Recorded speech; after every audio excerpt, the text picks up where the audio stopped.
آج اس پرفتن دور کے اندر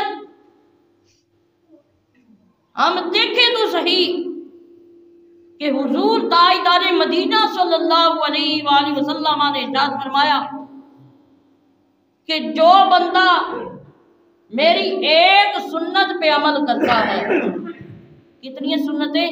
ایک سنت پہ عمل کرتا ہے، اس کو 100 شہیدوں کا ثواب دیا جاتا ہے۔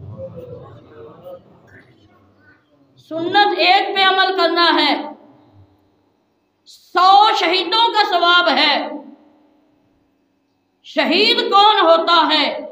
قرآن فرماتا ہے کہ وَلَا تَقُولُوا لِمَن يُقْتَلُ فِي سَبِيلِ اللَّهِ أَمْوَاتٌ بَلْ أَحْيَاءٌ وَلَٰكِن لَّا تَشْعُرُونَ، کہ جو لڑتے لڑتے اللہ کی راہ میں شہید ہو جائیں انہیں مردہ گمان نہ کرنا۔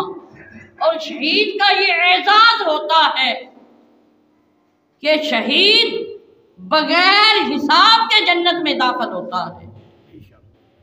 اور پھر شہید کا یہ بھی اعزاز ہے کہ جب وہ لڑتے لڑتے شہید ہوتا ہے، اسے تلوار لگتی ہے، اسے گولی لگتی ہے، کسی بھی طرح وہ شہید ہوتا ہے، اس کا قطرہ خون کا بعد میں زمین میں پہ گرتا ہے، دیدار مصطفیٰ پہلے ہو جایا کرتا ہے۔ یہ ایک شہید کا مقام ہے، اور جو حضور کی ایک سنت پہ عمل کرے اسے 100 شہیدوں کا ثواب دیا جاتا ہے۔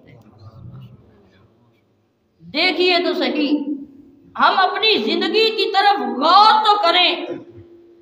بچہ پیدا ہونے سے لے کر مرنے تک ہم اگر رسموں پہ غور کریں کہ ہماری رسمیں کس طرف جا رہی ہیں، اسلامی زندگی کیسی ہے، ہم کس طرف جا رہے ہیں، اگر ہم یہ 3 باتوں پہ عمل کر لیں، ایک نئے مذہبوں کو پرکھنا شروع کر دیں کہ کیا یہ مذہب جو نیا کوئی لے کے آیا ہے، کیا اس کے اندر اسلام کی کوئی خوشبو ہے یا نہیں ہے، اور دوسرا ہم چاہتے ہیں کہ لوگ ہمارے حقوق ادا کریں، ہم بھی لوگوں کے حقوق ادا کرنا شروع کر دیں، اور تیسرا اگر ہم اپنی رسموں پر، اپنے رواجوں پر کنٹرول کر لیں تو آج بھی مسلمان بلند ہو سکتا ہے، آج بھی مسلمان سرخرو ہو سکتا ہے۔